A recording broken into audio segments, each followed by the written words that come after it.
What's up, y'all? It's Brian Keith, and I'm back with another video. Today we'll be looking at season 3, episode 8 of the Real Housewives of Salt Lake City. Like I said before, this season has been really good. I've been enjoying it very much, and I just want to give my quick takes and hot perspectives of the season. So like, comment, subscribe. Let's get into the video. Yeah, let me check my shit real quick. Hotter than the fire coming out my flaming lips. You wanna play with me? You can't play in me. On the playground, bitch, you can't play with me. Got it, want it, securing the bag. All right, y'all. So the episode basically starts off at Lisa's house, and she's basically going over with her husband about like, we want to get more religion and get closer to God. This is something that she talks about before in the show. And also her kids were there, and like she's over here making origami with her youngest son. Her oldest son says something that I really loved. He was just about religion, how we can practice religion, but there's many different ways to practice religion. There's not just one specific way that we have to practice religion, like going to church, praying on Sundays, praying at every meal. I feel like for me, I can definitely feed off of this, where it's just like religion is something that's personal to everyone and personal to religion is within us. So it's just whatever you see it as. Like, the core of religion is to be a good person. So next thing we see Jen, Whitney, and Lisa. They go skiing. Whitney's like, okay, y'all love doing that the bunny hill, which is something I do the bunny hill because I'm not gonna break my neck. But she was like, okay, we probably do the bigger hill because we ain't got time. Whitney, she's over here damn near over here on X mode. Like, Whitney got skills, can do like kick flips and stuff, and I'm just like dang. So they go down the bunny hill, and they're having a good time. Like, they have a few falls, but they survive. Here's the thing. They get up and they basically talk about the whole situation with at Heather's audition. How did your audition go? Well, apparently I made it. So did I. Honestly, Lisa, you're one of the very best singers of the day. The whole situation with Jen with Heather, she felt like Heather didn't have her back. The auditions. Now, why don't you say anything to Angie Harrington? I feel like whenever we're in a group setting, Heather just kind of steps back. And Angie basically had this problem with her, and her husband started this whole campaign against Lisa and Jen. And when Heather, in the moment, we all saw this, was upset, like, oh my God, I can't believe, But then when she was in the moment with Angie and Jen, she's like, well, he's not a bad guy. He apologized. He faced up to it. And that's not really what Jen was asking for. She wasn't asking, okay, he apologized, let's bury the hatchet. She was asking Angie, why did your husband do this? Regardless if he apologized or not, he didn't apologize for the fact of he felt guilty. He apologized because he got caught. So I feel like Jen had every right to feel upset, and the fact that Coach Shaw was upset as well. The situation with with Heather is, I feel like Lisa and Heather had this tug of war, and it's getting to the point where it's getting irritating, because when Lisa is good with Heather, Heather's not. And when Heather was trying to move forward with Lisa, Lisa's not. So it's just like, it's just back and forth. And I feel like, yes, Lisa, you were right by wanting to clear your name, but was it worth the friendship that you're trying to build with Heather? I don't think it was. Whitney's situation, I feel like Whitney really made this whole situation up with the whole rumors. I feel like Angie did say the rumors to Whitney, but I don't feel like Heather heard the rumor. And if she did hear it, maybe it wasn't that important. We're just like, girl, she thought it was fake. But for Whitney to have this constant vitriol for Heather is kind of weird, because just like, where is this coming from? Because y'all was good, and yes, Heather did call Whitney a liar and this and the third, and kicked her out of her house. That side of it. And she physically grabs me, turns me around, and pushes me to her front door. I am done. I've done my job today, and thanks. Removed her from the house. But at the end of the day, Heather felt like Whitney was basically, putting on stunts and shows, and I feel like Whitney was too. So that's just what it was. All the husbands get together, and we see I think we see Dana's husband for the first time. I think you're gonna see Angie K's husband. So all the husbands get there, minus Angie H's husband, Chris. So they all come together, and they were invited at Coach's house, and they're having a good time making making barbecue, and they have a chef there, and it's a really good dynamic to see. It reminds me of the Real Housewives of New Jersey's husbands, but with less like ego, testosterone, and like boisterousness. This is very subdued. It's a good scene to see like the husbands and how their dynamic is, and everybody gets there and it's immediately awkward because, you know, John and Seth, Meredith and Lisa's husband, like they obviously have some type of beef because of their wives. So as everything was, you know, getting started, they ate, and then, you know, John and Seth was just like, you know, let's go outside and talk. So had a situation like this where I have a friend whose wife went crazy on my wife. they go outside and they're basically trying to figure out, okay, it's already awkward. Like, it's just like they're trying to like, well, you know, it's just like, okay, get it out. But Seth is just basically saying like, how would you feel if you heard my wife call your wife? Feel if Meredith said Lisa Barlow is a garbage whore, her family, she's a piece of shit, her husband can't keep a job, all these things, and say I have no job, calling her a whore, this, that, and the third. How would you feel about that? And John is just like, I mean, I can see where you're coming from, but I mean, your wife is over here spreading rumors that my wife is having an affair on me and cheating on me. So when they were in Arizona, your wife brought up rumors that Lisa cheated on me just out of the blue. And how can you talk about me when y'all doing the same thing? Which is what I felt in the beginning with Meredith. Is just like, I felt like Meredith, and I wasn't mad that she did this, but I felt like with Meredith, she was like, okay, you're going to come for me. Cool. This season, I'm coming for you. And all the things I've heard about you over the years, I'm just going to go ahead and say them because you didn't give me that grace and you blew me up behind my back and I had to find out at the reunion. So, yeah, I'm over it. But I do feel like at the end of the day with their whole situation, like they quickly got over it with John and Seth. Value your friendship, everything. So likewise, man. Like that's why this is so f***ing hard, you know, when you like have f***ing love a dude. He's just like, well, you know, it is what it is. Well, not is what it is, but he's just like, you know, like, I'm cool with you. I have no issue. It's just that something that we're just gonna have to like figure out over time. I value your friendship, and it was really a good example of conflict resolution, something that their wives do not have. But I mean, they're making a TV show. But they get over it, they talk it out, and they go back inside. Everybody's just like peeking through the window, trying to be nosy. They come back inside, they're like, okay, so everything's good? And they just sitting there like awkwardly silent. Obviously, everything's not good, but it's in a better situation than when they came.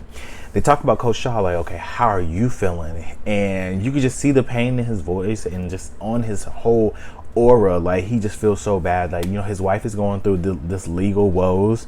And, you know, it's coming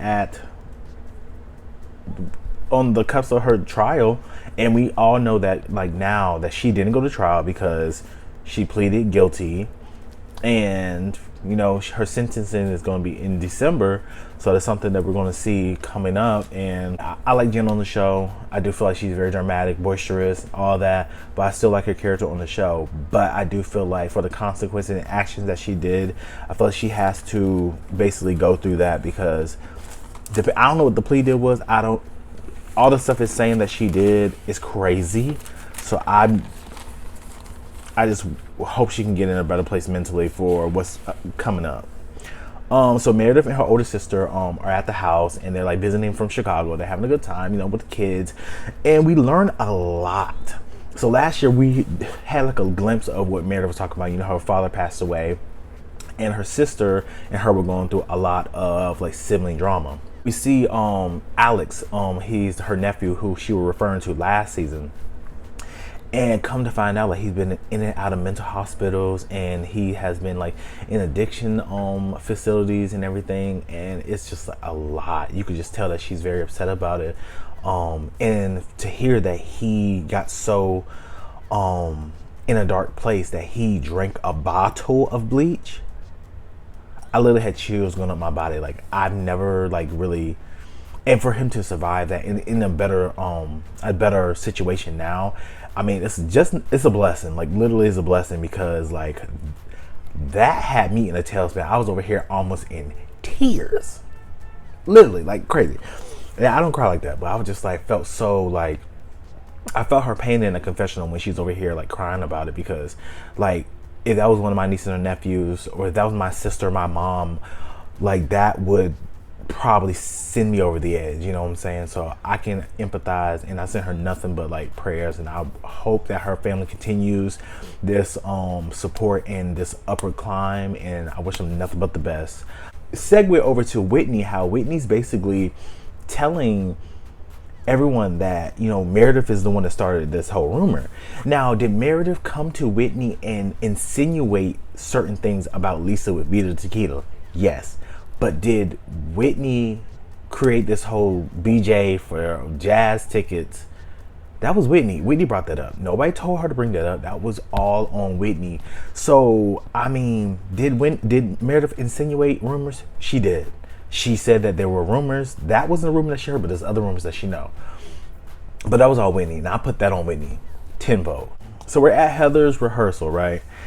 And Angie K's picking up Jen, and Jen's talking about how, you know, Heather didn't have my back. You cannot say you're my ride or die, but then not stick up for me when it's not about choosing sides or friendships. It's about right or wrong. And I totally agree. I feel like Heather didn't have Jen's back.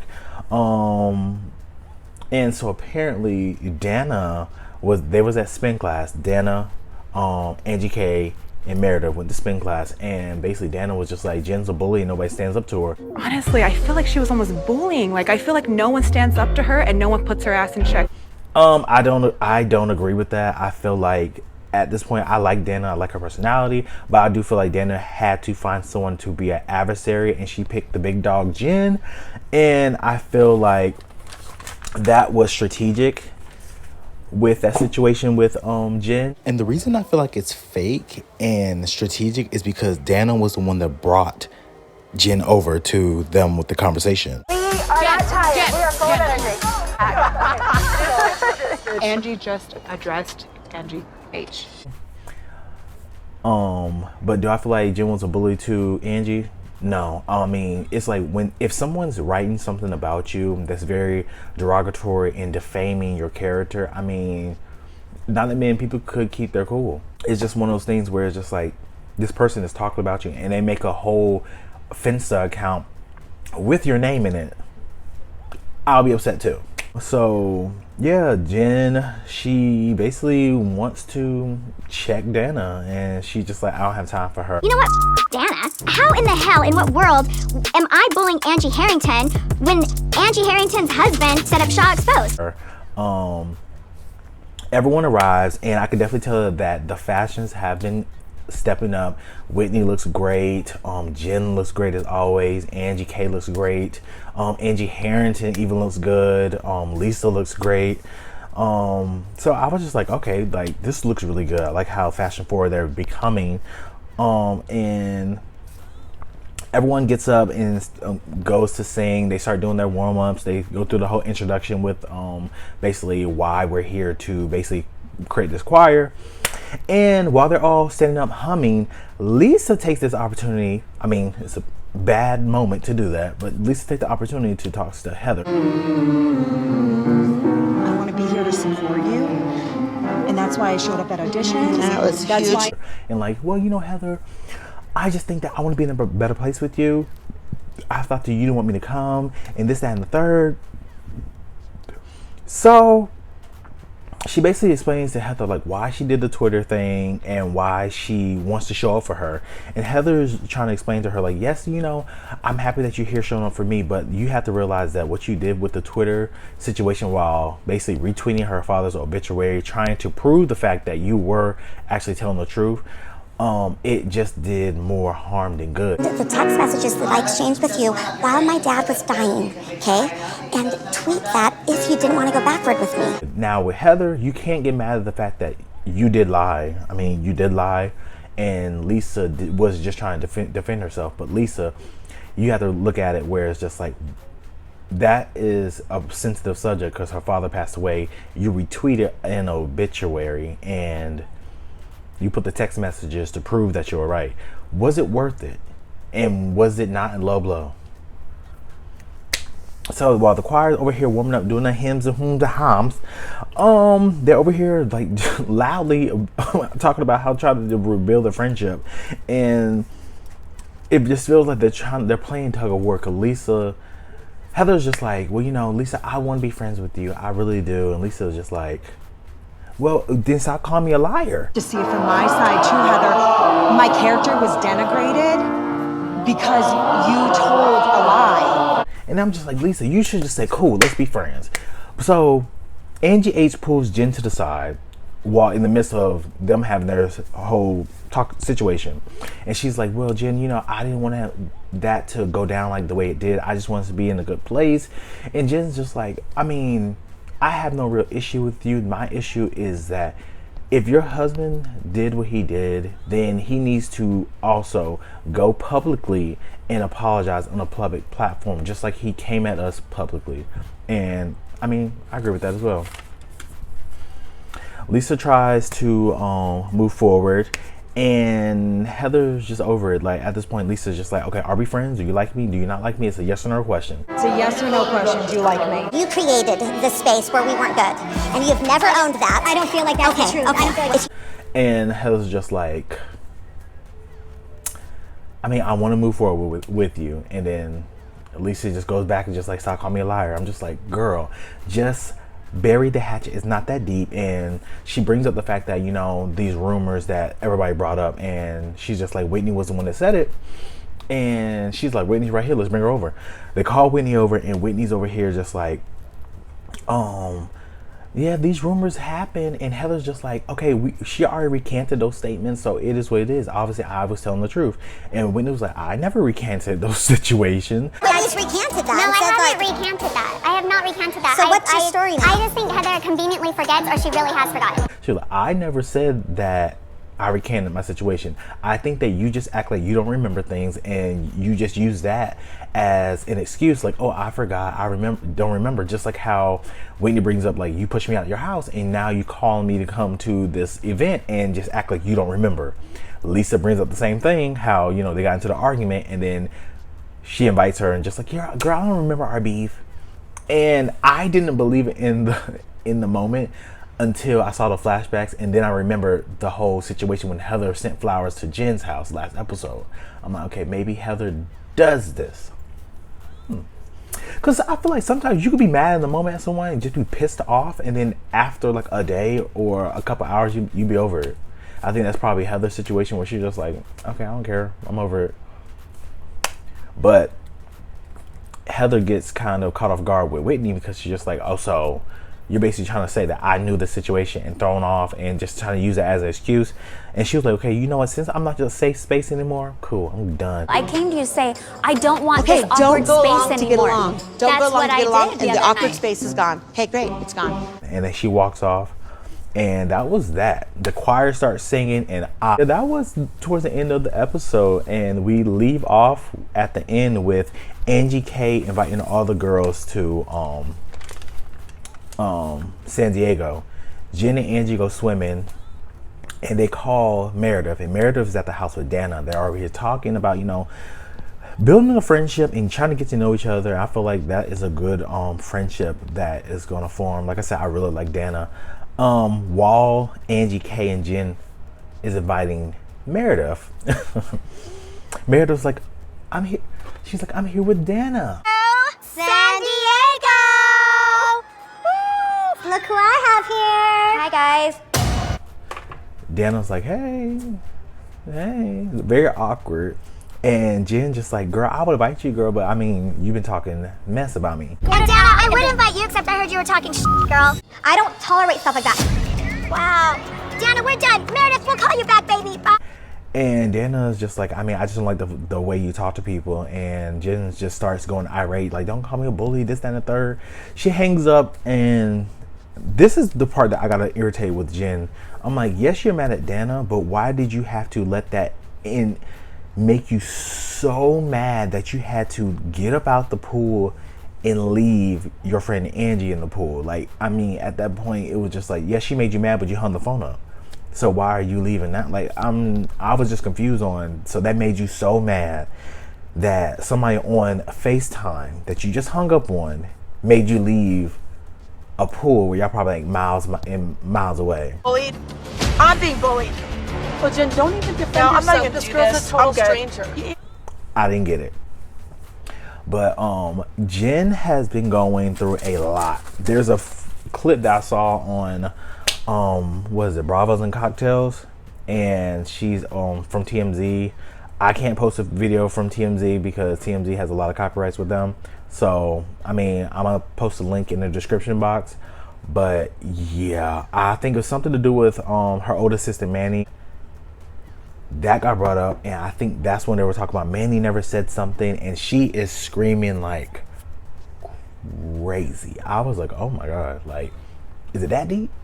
But yeah, I wish nothing but like a peace of mind for Jen. I feel like she's going through a lot, especially with her pending sentence coming up. Like, she pleaded guilty. We all know that she is going to face some type of retribution for the actions that she committed with this what is it, like money laundering, wire fraud. Like they said, she stole like $9 million from elderly people. That's crazy. And like I said in my other video, it said that she was facing like 30 years in prison. So, you know, even though she did what she did, she still is a likable person on this TV show. Outside of the TV show, I don't know this woman from The Hole in the Wall, The Ants on the Ground, The Clouds in the Skies. I don't know this woman at all. But I'm just talking about her character on the show. I wish her nothing but a peace of mind, because she's going to need it, because I will be freaking out. Like, but y'all, like, comment, subscribe. Thank you all for the support and all of like the views and all the people that subscribe in like the last couple videos. I truly appreciate it. The channel's growing. I just want to bring more and more content, and I think the next video we're gonna be talking about this drama that's going on with the New York Housewives, or the new New York Housewives. Like, comment, subscribe. I'll see you guys later. Peace.